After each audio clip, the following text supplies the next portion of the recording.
છે। જે રીતે આપણે આગળના લેક્ચરમાં ઉદાહરણ નંબર 3.6 જોયેલું સેમ એના જેવો જ લેક્ચર છે અને એ ઉદાહરણ નંબર 3.7 છે। સેમ એના જેવું ઉદાહરણ છે, ખ્યાલ આવ્યો। એમાં પણ આપણે દરેક શાખામાંથી નીકળતા પ્રવાહ મેળવેલો, તો આમાં પણ આપણે દરેક શાખામાંથી નીકળતો પ્રવાહ શોધવાનો છે, ખ્યાલ આવ્યો। આપણને પ્રશ્ન એ પૂછેલો છે કે અહીં આકૃતિમાં દર્શાવેલા દરેક શાખામાંથી નીકળતા પ્રવાહનું મૂલ્ય મેળવો, ખ્યાલ આવ્યો।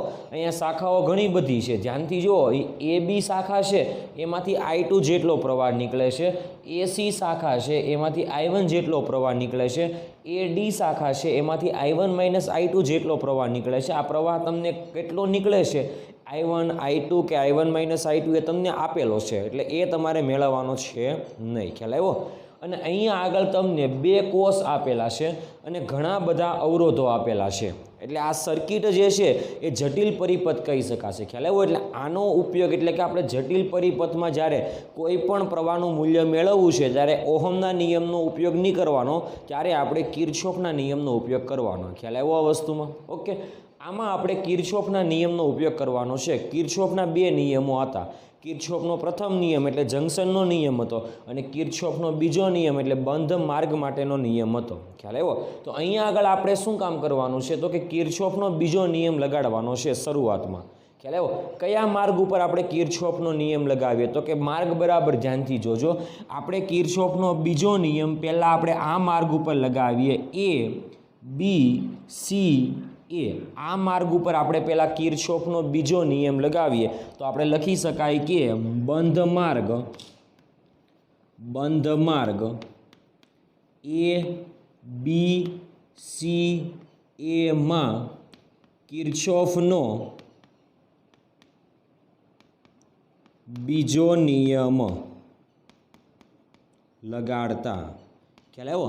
જે બિંદુએથી સ્ટાર્ટ કરીએ છીએ એ બિંદુએ આપણે સ્થિતિમાન લેવાનું અને ગતિ કરતાં ફરીવાર એના એ જ બિંદુએ આવી જવાનું, ખ્યાલ આવ્યો। તો અહીંયા આગળ આપણે એ બિંદુએથી સ્ટાર્ટ કરીએ છીએ, માટે એ બિંદુએ સ્થિતિમાન કે જેને કહેવાય VA, ખ્યાલ આવ્યો આ વસ્તુમાં। ઓકે, આગળ આપણે જઈએ છીએ, જે માર્ગમાં જઈએ છીએ એ જ માર્ગમાં અવરોધમાં પ્રવાહની દિશા છે, એટલે બંને એક જ દિશા છે, એટલે આ અવરોધના 2 છેડે સ્થિતિમાન ઋણ આવશે અને એ સ્થિતિમાન આવશે IR જેટલું। અવરોધ છે 4 ઓહમ અને પ્રવાહ છે I2, તો આપણે કહી શકાય કે 4 × I2, ખ્યાલ આવ્યો આ વસ્તુમાં। ઓકે, આ આપણને પહેલા અવરોધના 2 છેડે સ્થિતિમાન મળી ગયું। ઓકે, હવે આપણે આવવાનું છે આ માર્ગે। આમાં પણ એવું જ થાય છે, જુઓ કે જે માર્ગે આપણે આવીએ છીએ એ માર્ગમાં જ પ્રવાહ છે, તો આપણે કહી શકાય કે સ્થિતિમાન -2 પ્રવાહ છે I2 + I3। ઓકે, હવે આપણે આવીએ આ માર્ગે સી થી એ માર્ગે। એમાં પણ એવું જ છે કે પ્રવાહ જે દિશામાં છે એ જ દિશામાં આપણો માર્ગ છે, એટલે આપણે કહી શકાય I1 × 1 એટલે ખાલી I1 કહી શકાય। અને અહીંયા આગળ બેટરીનું EMF 10 વોલ્ટનું છે, ખ્યાલ આવ્યો। અને આપણે બેટરીના EMFમાં દાખલ થઈએ છીએ, ઋણ ધ્રુવમાં દાખલ થઈએ છીએ, એટલા માટે સ્થિતિમાન આપણે કીધેલું તે પ્રમાણે પ્લસ લેવાનું, +10 વોલ્ટ = ફરીવાર આપણે એ બિંદુએ આવી ગયા તો = એ બિંદુનું સ્થિતિમાન। VA કેન્સલ થઈ ગયા, ખ્યાલ આવ્યો। એટલે આપણું સૂત્ર બનશે -4I2 માઇનસ આ બેને અંદર ગુણી દઈએ એટલે -2I2 -2I3 -I1 +10 = 0, ખ્યાલ આવ્યો આ વસ્તુમાં વિદ્યાર્થી મિત્રો। ઓકે, હવે -4I2 -2I2 -6I2, તો અહીંયા આગળ લખી શકાય -6I2 -2I3 -I1 +10 = 0, ખ્યાલ આવ્યો। હવે આ માઇનસની અંદર આપણે ગુણી દઈએ એટલે આખું સમીકરણ ઉલટાઈ જશે, ધ્યાનથી જોજો। માઇનસ હોય તે પ્લસ થશે એટલે સૂત્ર બનશે 6I2 + 2I3 + I1 પ્લસ હતા તો માઇનસ થઈ જશે 10 = 0। આ -10 બરાબરની સામે જશે તો +10 થશે, એટલે આપણું સમીકરણ આવું બનશે। હવે I1 I2 I3 ક્રમમાં લખી દઈએ, એટલે I1 પહેલાં લખીએ, I1 + 6I2 લખીએ, એટલે 6I2 + 2I3। આ -10 છે, સામે જાય તો +10 થશે, આ મળી ગયો આપણને સમીકરણ નંબર 1 કે જે બંધ માર્ગ લીધેલો આપણે પહેલો બંધ માર્ગ લીધેલો કયો બંધ માર્ગ હતો તો કે એ બી સી એ બંધ માર્ગ પર આપણે કિર્ચોફનો પ્રથમ નિયમ લગાડેલો અને બીજો નિયમ લગાડેલો અને એ કિર્ચોફના બીજા નિયમ આધારિત તમને સમીકરણ મળે છે એને આપણે સમીકરણ નંબર 1 આપી દઈએ ખ્યાલ આવ્યો આ વસ્તુમાં વિદ્યાર્થી મિત્રો ઓકે હવે આપણે બીજો બંધ માર્ગ લઈએ ખ્યાલ આવ્યો આ વસ્તુમાં બીજો બંધ માર્ગ કયો લેવાનો એક બંધ માર્ગ ઉપરનો લીધો તો હવે આપણે બંધ માર્ગ કયો લેવાનો નીચેનો લેવાનો છે ખ્યાલ આવ્યો આ વસ્તુ આપણે નીચેનો બંધ માર્ગ લેવાનો છે કયો બંધ માર્ગ લેવાનો છે ધ્યાનથી જોજો એ ડી સી એ આ બંધ માર્ગ લઈએ તો આપણે કહીએ કે બંધ માર્ગ એ ડી સી એ ખ્યાલ આવ્યો આ વસ્તુમાં એ થી ડી ડી થી સી સી થી એ તો એ ડી સી એમાં કિર્ચોફનો બીજો નિયમ લગાડતા ઓકે કિર્ચોફનો જો આપણે આમાં બીજો નિયમ લગાડીએ તો આપણે શરૂઆત કરવાની છે એ બિંદુએથી માટે એ બિંદુએ સ્થિતિમાન કે જેને કહેવામાં આવે વી એ કહેવાશે હવે આપણે આ માર્ગ ઉપર જઈએ છીએ એ માર્ગમાં અવરોધ આવે છે અવરોધમાંથી પણ પ્રવાહ આપણા માર્ગની દિશામાં છે એટલે ઋણ સ્થિતિમાન આવશે એટલે -4 પ્રવાહ છે I1 - I2 ઓકે હવે આપણે આવીએ અહીંયા આગળ ડી થી સી માર્ગ ઉપર એ માર્ગમાં આપણે જઈએ છીએ એમાં પ્રવાહ આપણા માર્ગની વિરુદ્ધ દિશા છે કારણ કે આપણો માર્ગ ઉપર છે પ્રવાહ એમાંથી વિરુદ્ધ દિશામાં એટલે સ્થિતિમાન ધન આવશે એટલે કહી શકાય 2 +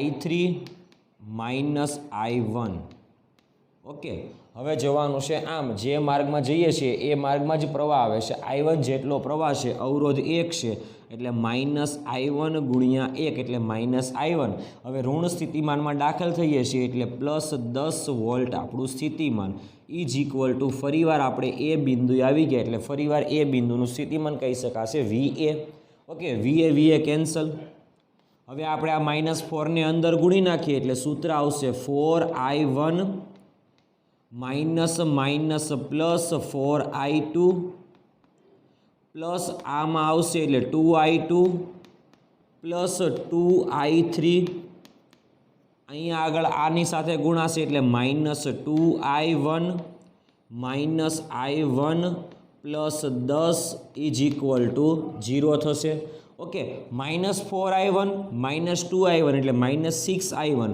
-I1 એટલે -7I1 એટલે અહીંયા આગળ કહી શકાશે -7I1 અહીંયા આગળ જુઓ 4I2 + 2I2 એટલે થશે ટોટલ 6I2 એટલે અહીંયા આગળ કહી શકાય 6I2 ખ્યાલ આવ્યો આ વસ્તુમાં હવે I3 માં જુઓ 2I3 છે એટલે અહીંયા આગળ કહી શકાય +2I3 + 10 = 0 થશે હવે આપણે આ સમીકરણમાં માઇનસ વડે ગુણાકાર કરીએ તો -7I1 હતા તો +7I1 થઈ જશે ઓકે +6I2 હતા તો -6I2 થઈ જશે ઓકે +2I3 હતા તો -2I3 થઈ જશે અને +10 હતા તો -10 થઈ જશે = 0 થશે હવે આ -10 ને સામે લઈ જઈએ એટલે આપણું સમીકરણ બને 7I1 - 6I2 - 2I3 = 10 આને કહીએ સમીકરણ નંબર 2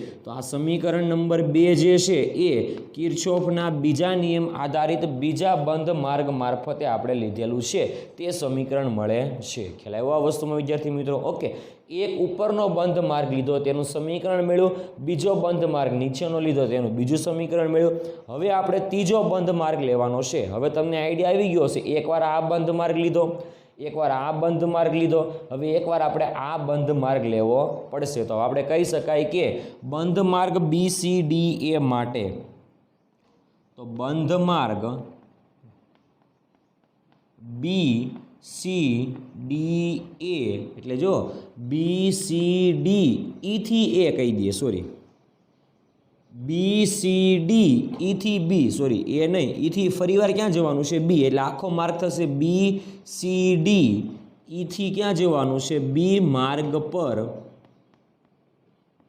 કિર્ચોફનો બીજો નિયમ લગાડતા. ઓકે, કયા બિંદુએથી સ્ટાર્ટ કરીએ છીએ? બી બિંદુએ. માટે બી બિંદુએ સ્થિતિમાન કહેવાય વીબી માઇનસ, કારણ કે આપણે આવવાનું છે નીચે, 2 ઓહમના અવરોધમાંથી પણ પ્રવાહ નીચે થાય છે, એટલે નીચે તરફની દિશામાં છે, એટલે બંને એક જ દિશામાં, માટે સ્થિતિમાન ઋણ આવશે. માટે કહી શકાય કે -2I2 પ્લસ I3 કાઉન્સ પૂરો. ઓકે, હવે આગળ આવશે નીચે -2, એમાં પણ એ જ, આપણે જે દિશામાં જઈએ એ દિશામાં જ પ્રવાહ નીકળે છે, એટલે -2I2 plus I3 minus I1. ખ્યાલ આવ્યો આ વસ્તુમાં વિદ્યાર્થી મિત્રો? ઓકે, હવે આમ જઈએ છીએ, બેટરીના ઋણ સ્થિતિમાનમાં દાખલ થઈએ છીએ, એટલે સ્થિતિમાન ધન આવશે, એટલે +5 = VB, કારણ કે ફરીવાર બી બિંદુએ જઈએ છીએ, 2 કેન્સલ થઈ ગયા. ખ્યાલ આવ્યો આ વસ્તુમાં વિદ્યાર્થી મિત્રો? ઓકે, હવે ધ્યાનથી જોજો, અહીંયા આગળ -2 ને અંદર ગુણાકાર કરી દો, એટલે -2I2 -2I3. ઓકે, આ -2 ની અંદર ગુણીએ એટલે -2I2 -2I3, આ માઇનસ માઇનસ +2I1 +5 = 0 થશે. ખ્યાલ આવ્યો આ વસ્તુમાં? ઓકે, +2I1 એને આપણે આગળ લખીએ પહેલાં 2I1. હવે -2I2 એટલે -4I2. ઓકે, -2I3 એટલે -4I3 +5 = 0 થશે. ખ્યાલ આવ્યો આ વસ્તુમાં? હવે આ +5ને સામે જવા દઈએ એટલે -5 થશે, એટલે આપણે અહીંયા આગળ કહી શકાય -5. ખ્યાલ આવ્યો આ વસ્તુમાં? ઓકે, હવે આ સમીકરણમાં ધ્યાનથી જો, આપણે 2 કોમન કાઢી લઈએ અને 2 ને અહીંયા છેદમાં જવા દઈએ એટલે સમીકરણ શું બનશે? ધ્યાનથી જોજો, I1 -2 કોમન નીકળે એટલે 2I2, આમાંથી 2 કોમન નીકળે એટલે I1 વધે, આમાંથી 2 કોમન નીકળે એટલે 2I2 વધે, આમાંથી 2 કોમન નીકળે એટલે 2I3 =-5/2, કારણ કે આ 2 છેદમાં આવે એટલે કહી શકાય 2.5. એટલે આપણું આ સમીકરણ નંબર 3 મળે છે.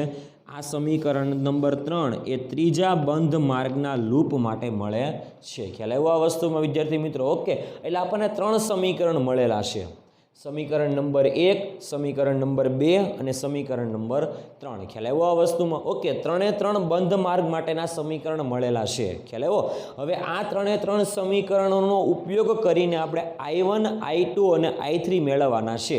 ગાણિતીય ઉપયોગ જ કરવાનો છે. એટલે આ સમીકરણ નંબર 1, સમીકરણ 2 અને સમીકરણ 3નો ઉપયોગ કરીને આપણે 3 સમીકરણને સોલ્વ કરવાના છે અને એમાંથી આપણે I1, I2 અને I3ની વેલ્યુ મેળવવાની છે. એને 3 સમીકરણ મળેલા, હમણાં કીધેલું તે પ્રમાણે 1, 2 અને 3 સમીકરણમાંથી I1, I2 અને આપણે I3 મેળવવાના છે. ઓકે, તો હવે આપણે કામ શું કરવાનું? સમીકરણ 1 અને સમીકરણ નંબર 2 પહેલાં એ બંનેનો સરવાળો કરાવીએ. સમીકરણ 1 અને સમીકરણ 2નો સરવાળો કરાવીએ એટલે આપણે લખીએ કે સમીકરણ 1 અને 2નો સરવાળો કરાવતા, સમીકરણ 1 અને સમીકરણ 2નો સરવાળો કરાવીએ તો આપણું સમીકરણ બનશે 1 અને 2નો સરવાળો કરાવો તો I1 પ્લસ 7I1 એટલે થશે 8I1. તો અહીંયા આગળ ટૂંકમાં જ લખીએ છીએ 8I1. હવે આમાંથી આનો સરવાળો કરાવો તો 6I1 - 6I2 એટલે આ કેન્સલ થઈ ગયા, આ પણ કેન્સલ થઈ ગયા, તો આ બંનેનો સરવાળો તો = મળશે 20. તો આપણે કહી શકાય કે I1 = 20/8.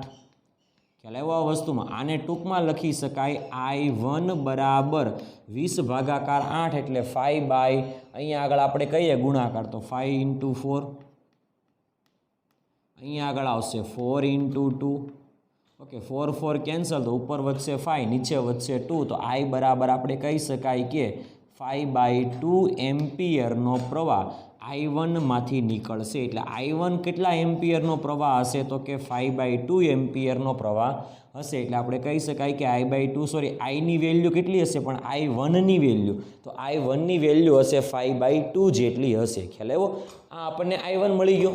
હવે આપણે શું કરવાનું ખબર છે? સમીકરણ 1 અને સમીકરણ 3નો સરવાળો કરવાનો છે. ધ્યાનથી જુઓ, તો સમીકરણ 1 અને સમીકરણ 3નો સરવાળો કરાવીએ એટલે આવું કહી શકાય, સમીકરણ 1 અને 3નો સરવાળો કરતા સમીકરણ 1 અને સમીકરણ 3નો સરવાળો કરીએ તો સમીકરણ 1 અને 3નો સરવાળો કરાવો તો I1 અને આ I1 એટલે 2 વખત I1 થશે તો અહીંયા આગળ લખી શકાય 2I1 ખ્યાલ આવ્યો હવે 6I2 અને આ -2I2 એનો સરવાળો કરાવો એટલે વધશે 4I2 એટલે અહીંયા આગળ લખી શકાય 4I2 ઓકે 2I3 અને -2I3 કેન્સલ તો નીકળી ગયું તો ઇઝ ઇક્વલ ટુ આવશે 10 માંથી 2.5 બાદ કરો સરવાળો કરો એટલે બાદબાકી જ થશે એટલે 7.5 ખ્યાલ આવ્યો આ વસ્તુમાં વિદ્યાર્થી મિત્રો ઓકે હવે I1 ની તમારી વેલ્યુ મૂકવાની છે 5/2 તો આપણે અહીંયા આગળ કરી દઈએ 2I1 એટલે કહી શકાય 5/2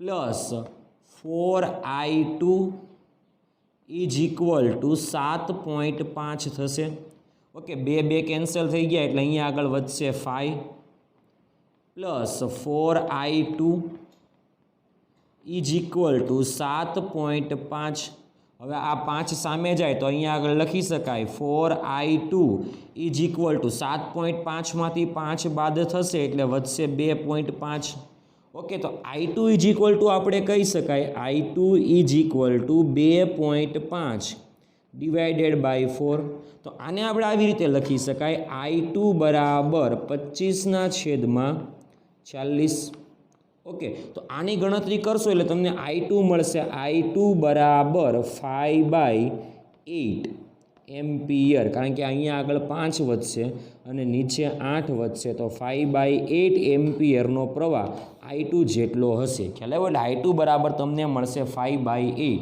તો યાદ રાખવાનું છે I1 તમને મળે છે 5/2 I2 મળે છે 5/8 અને હવે આપણે મેળવવાનો છે I3 એટલા માટે આપણે શું કરવાનું આપણી પાસે I1 છે I2 છે આપણે ખાલી I3 મેળવવાનો છે તો કોઈ એકાદ સમીકરણમાં આપણે કિંમત મૂકીને I3 મેળવી શકાય તો આપણે સમીકરણ નંબર 1 ને જ લઈ લઈએ તો સમીકરણ 1માં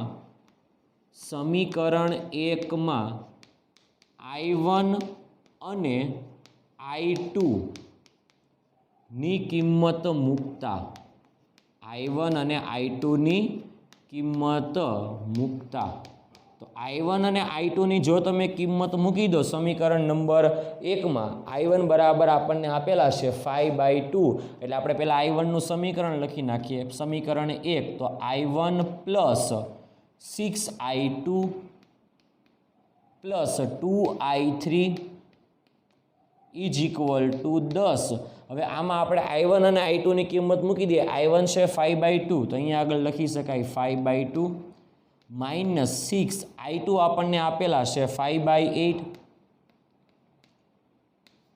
plus 2I3 is equal two 10 ખ્યાલ આવ્યો હવે 5/2 એટલે આપણને સોરી અહીંયા પ્લસ આવશે ઓકે 5/2 એટલે આપણને ખબર છે 2.5 થશે પ્લસ 6 × 5 એટલે 6 × 5 એટલે 30 તમે કરો એટલે 30/8 કરો એટલે નિયરલી ઇક્વલ ટુ 3.75 આવશે plus 2I3 is equal two 10 થશે ઓકે હવે 2I3 ને સૂત્રનો કરતા બનાવીએ એટલે આપણું સ્ટેપ આવું બનશે 2I3 ઇઝ ઇક્વલ ટુ 10 માંથી 2.5 બાદ થશે અને એમાંથી 3.75 પણ બાદ થશે 10 માંથી 2.5 બાદ કરો 2.5 એટલે જે વેલ્યુ મળે એમાંથી 3.75 બાદ કરો તો આપણને ટોટલ વેલ્યુ મળશે 3.75 ખ્યાલ આવ્યો આ વસ્તુમાં ઇઝ ઇક્વલ ટુ મળશે 2I3 તો હવે આપણે I3 ને સૂત્રનો કરતા બનાવીએ તો I3 બરાબર વેલ્યુ મળશે 3.75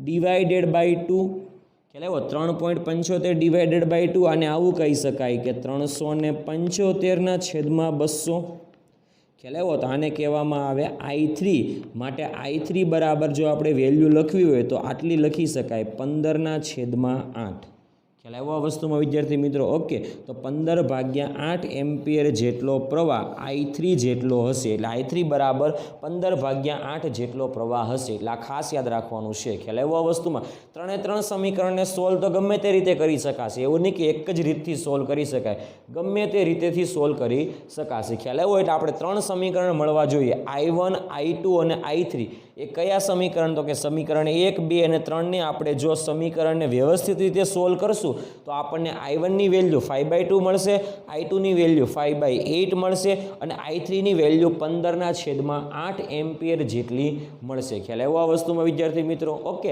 આ આપણને I1, I2 અને I3ની વેલ્યુ મળી. હવે આપણને પ્રશ્ન એ પૂછેલો છે કે દરેક શાખામાંથી કેટલો પ્રવાહ નીકળે તે. ખ્યાલ આવ્યો આ વસ્તુમાં? ઓકે, હવે આપણે દરેક શાખામાંથી આપણને આકૃતિ પ્રમાણે પ્રવાહ ખબર છે કેટલો છે, એની ગણતરી કરીને આપણે એટલું મેળવી શકાય કે દરેક શાખામાંથી કેટલો પ્રવાહ નીકળે છે તે. ખ્યાલ આવ્યો આ વસ્તુમાં વિદ્યાર્થી મિત્રો? ઓકે, તો I1, I2 અને I3ની વેલ્યુ આપણને મળેલી હતી. હવે આપણે દરેક શાખામાંથી કેટલો પ્રવાહ નીકળે તેની વાત કરીએ. હવે I1 જેટલો પ્રવાહ કઈ શાખામાંથી નીકળે છે? જુઓ, AC શાખામાંથી. એટલે આપણે પહેલું લખી શકાય કે AC શાખામાંથી નીકળતો પ્રવાહ, AC શાખામાંથી નીકળતો પ્રવાહ કે જે છે I1 is equal two 5/2 ampere. એટલે પહેલી શાખામાંથી વાત પતી ગઈ. હવે આપણે વાત કરીએ AB શાખા. AB શાખામાંથી I2 જેટલો પ્રવાહ નીકળે છે. એટલે આપણે કહી શકાય કે AB શાખામાંથી નીકળતો પ્રવાહ I2 બરાબર 5/8 એમ્પિયર. ખ્યાલ આવ્યો? અને હવે DEB અથવા BED શાખામાંથી નીકળતો પ્રવાહ કયો છે? તો કે I3. એટલે આપણે કહી શકાય કે B થી E is equal two E થી B શાખામાંથી નીકળતો પ્રવાહ અથવા પસાર થતો પ્રવાહ, નીકળતો પ્રવાહ ઇઝ ઇક્વલ ટુ I3 છે. એ આપણને ખબર છે 15/8 એમ્પિયર જેટલો છે. ખ્યાલ આવ્યો આ વસ્તુમાં? એટલે ત્રણ શાખામાંથી નીકળતા પ્રવાહ વિશેની આપણે વાત કરી નાખી. ઓકે, હવે આપણે શું કામ કરવાનું છે? બીજી અન્ય શાખાઓ ઘણી બધી છે. એમાંથી આપણે પહેલી શાખા લઈએ, A થી D શાખામાંથી નીકળતો પ્રવાહ. એટલે આપણે કહી શકાય કે AD શાખામાંથી નીકળતો પ્રવાહ, AD શાખામાંથી નીકળતો પ્રવાહ ઇઝ ઇક્વલ ટુ કેટલા હશે? તો કે I1 માઇનસ I2 જેટલો પ્રવાહ છે. ખ્યાલ આવ્યો? જો ધ્યાનથી, I1 માઇનસ I2. I1 કેટલા છે? 5/2. I1 5/2 છે અને I2 5/8 છે. ખ્યાલ આવ્યો આ વસ્તુમાં? I1 5/2 છે, I2 5/8 છે. તો બંનેની બાદબાકી કરો એટલે અહીંયા આગળ આપણે કરીએ ક્રોસ ગુણાકાર. તો અહીંયા આગળથી ક્રોસ ગુણાકાર 8 × 5 = 40 -5 × 2 એટલે 20 ડિવાઇડેડ બાય 8 × 2 એટલે 16. તો 5 × 2 એટલે 10 થશે. ખ્યાલ આવ્યો? તો 40માંથી 10 બાદ કરો એટલે 30 આવશે. તો 30 ડિવાઇડેડ બાય 16 થશે. ખ્યાલ આવ્યો આ વસ્તુમાં? એટલા માટે આપણે કહી શકાય કે 30 ડિવાઇડેડ બાય 16 એટલે એને કહી શકાય કે 15 ડિવાઇડેડ બાય 8 એમ્પિયરનો પ્રવાહ I1 માઇનસ I2 શાખા એટલે I1 માઇનસ I2 જેટલો હશે અને એ શાખા ADમાંથી પસાર થતો હશે. ખ્યાલ આવ્યો આ વસ્તુમાં વિદ્યાર્થી મિત્રો? ઓકે, હવે ખાસ ધ્યાન રાખવાનું છે. I1 માઇનસ I2 બરાબર 15/8 મળી ગયો AD શાખામાંથી. હવે આપણે મેળવવાનો છે શાખા BC માંથી નીકળતો પ્રવાહ. એટલે આપણે કહી શકાય કે BC શાખામાંથી નીકળતો પ્રવાહ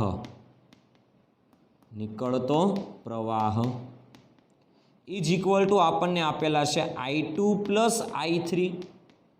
ખ્યાલ આવ્યો આ વસ્તુમાં વિદ્યાર્થી મિત્રો? કઈ શાખામાંથી?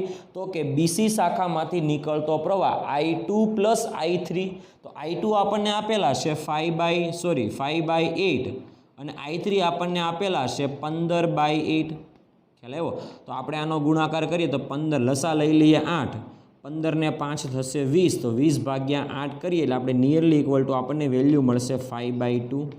તો I2 પ્લસ I3 જે છે એ આપણને 5/2 એમ્પિયર જેટલું પ્રવાહ મળશે. ખ્યાલ આવ્યો? એટલે કઈ શાખામાંથી? BC શાખામાંથી. એટલે આ શાખામાંથી પ્રવાહ કેટલો નીકળશે? 5/2. ઓકે, હવે ધ્યાનથી જોજો કે અહીંયા આગળથી 5/2 જેટલો પ્રવાહ આવે છે અને I1 જેટલો પ્રવાહ 5/2 જેટલો પ્રવાહ છે. એટલે આમાંથી જે પ્રવાહ આવે છે એ આમાં જતો રહે, તો આમાં કોઈ પ્રવાહ જશે નહીં.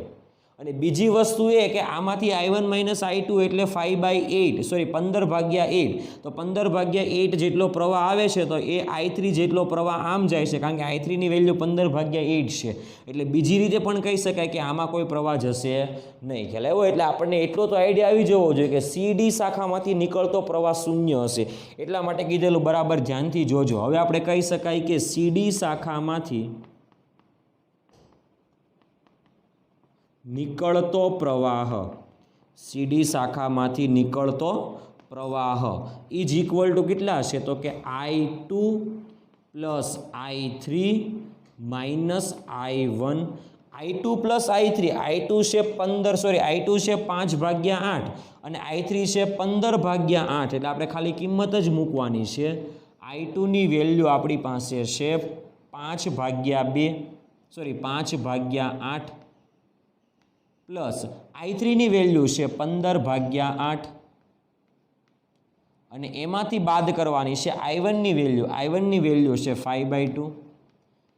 ઓકે તો આ 5/8 15/8 એટલે 20/8 થશે માઇનસ 5/2 થશે. ઓકે 20/8 એટલે 5/2 કહેવાય માઇનસ 5/2 એટલે આ બધાનો જવાબ આવશે 0 એટલે આપણે કહી શકાય કે I2 plus I3 minus I1 is equal two મળશે 0. એટલા માટે આપણે કહી શકાય કે કઈ શાખા તો કે CD શાખામાંથી પ્રવાહ નીકળશે નહીં. એટલા માટે કહી શકાય કે CD શાખામાંથી નીકળતો પ્રવાહ શૂન્ય હશે એટલે પ્રવાહ નીકળશે નહીં. એટલે નીકળતો પ્રવાહ કેવો હશે શૂન્ય હશે. ખ્યાલ એવા વસ્તુમાં વિદ્યાર્થી મિત્રો. ઓકે તો આવી રીતે આપણે કિર્ચોફના પ્રથમ અને બીજા નિયમ પરથી દરેક શાખામાંથી નીકળતો પ્રવાહ આપણે આરામથી મેળવી શકાય છે. ખ્યાલ એવા વસ્તુમાં એટલે કિર્ચોફનો પ્રથમ નિયમ અને બીજા નિયમનો ઉપયોગ કરતા અને કયા કયા બંધ માર્ગ લેવા એ પણ તમને આવડતા હોવા જોઈએ. ખ્યાલ એવા વસ્તુમાં વિદ્યાર્થી મિત્રો. ઓકે તો આ તો આપણું આજનું ઉદાહરણ નંબર 3.7 કે જે સૌથી મોસ્ટ આઈએમપી ઉદાહરણ કહેવાય છે તે છે. ખ્યાલ એવા વસ્તુમાં વિદ્યાર્થી મિત્રો. ઓકે તો આ હતું આપણું ઉદાહરણ નંબર 3.7.